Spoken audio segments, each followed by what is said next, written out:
Now, before you raise your pitchforks and your torches, I need you to hear me out. This is not intended to be some attack on Tony. I greatly enjoyed his series. It's very nostalgic for me, but I'm smart enough to admit that there are some problems with it.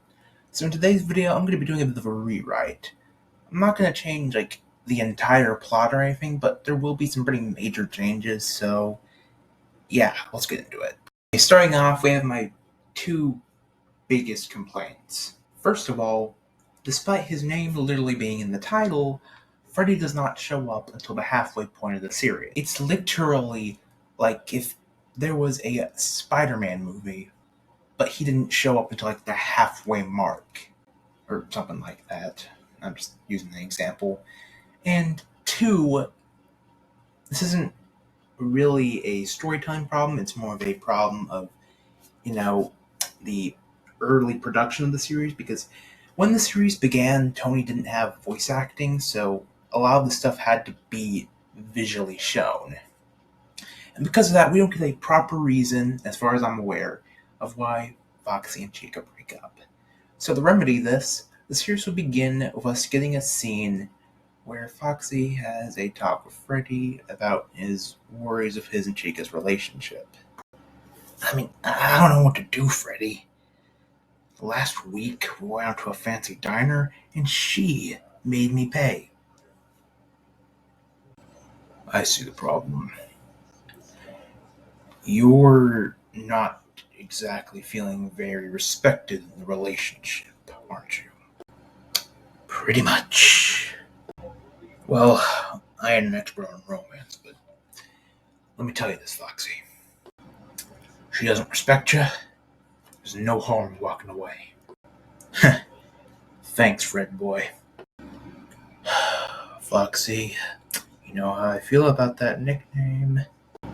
Foxy tries to talk to Chica about his concerns, but she thinks he's ganging up on her. This leads to an argument and the two splitting up. Then things basically go the same for the majority of the series afterwards.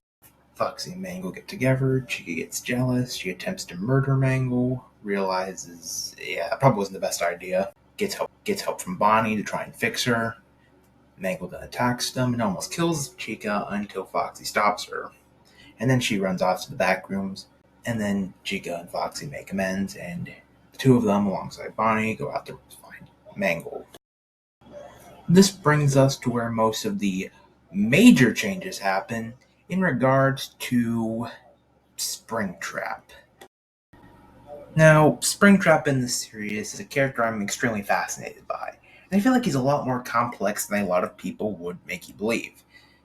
One thing I'm actually quite certain is that he does have feelings for Mangle. Of all the things he could have made his consciousness transfer device thingy into, he made it the wedding ring. Plus, he's always referring to her by his pet names like my dear and my queen, so yeah, it's fairly likely that he does have the hots for her. However, in the series, he kind of goes back and forth from being, gentlemanly and being a manipulative asshole. So in my rewrite, I focus far more on the former, making him a bit of a love puppet.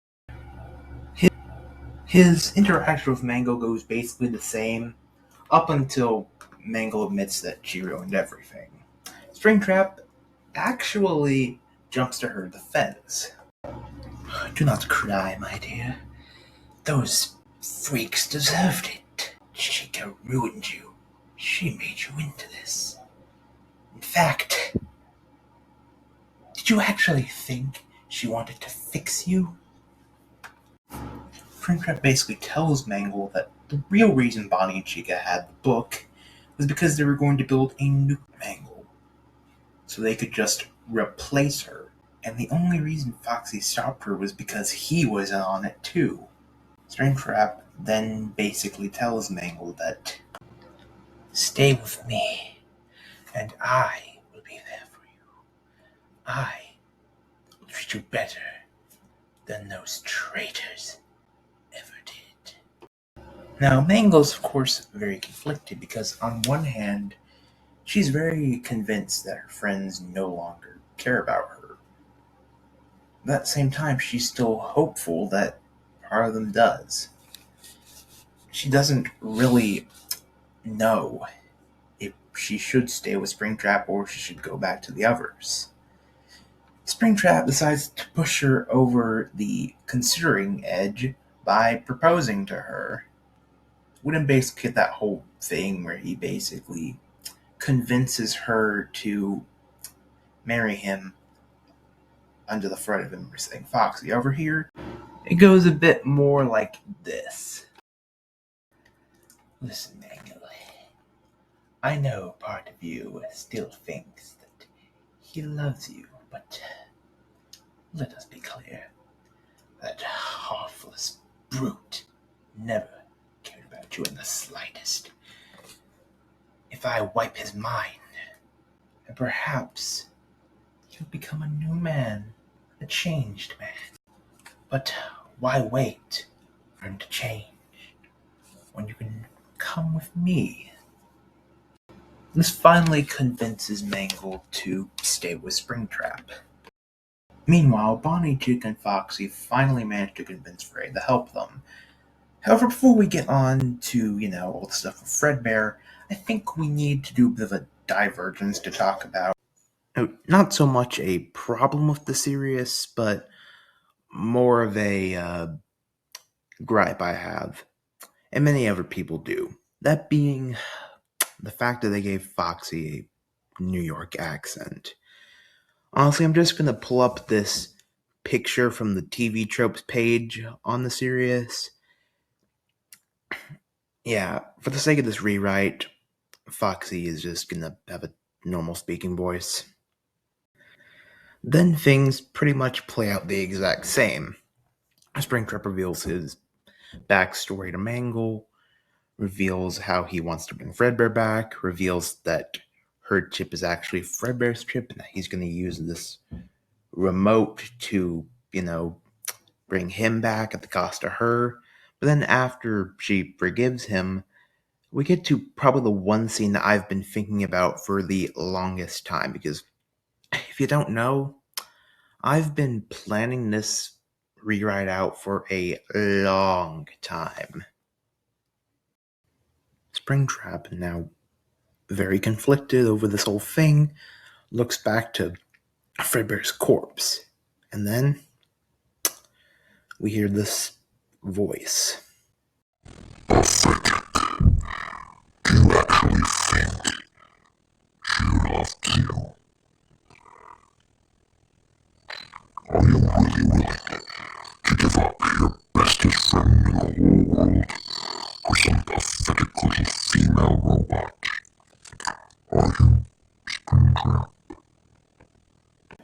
Springtrap realizes what must be done, closes his eyes, and does the deed.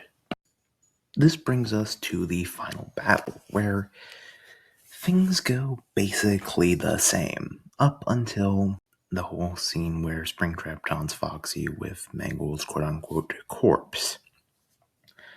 Instead of just almost immediately stabbing him, not that that wasn't badass as hell, he actually runs off to Fredbear, and he is the one who gets through the Mangle.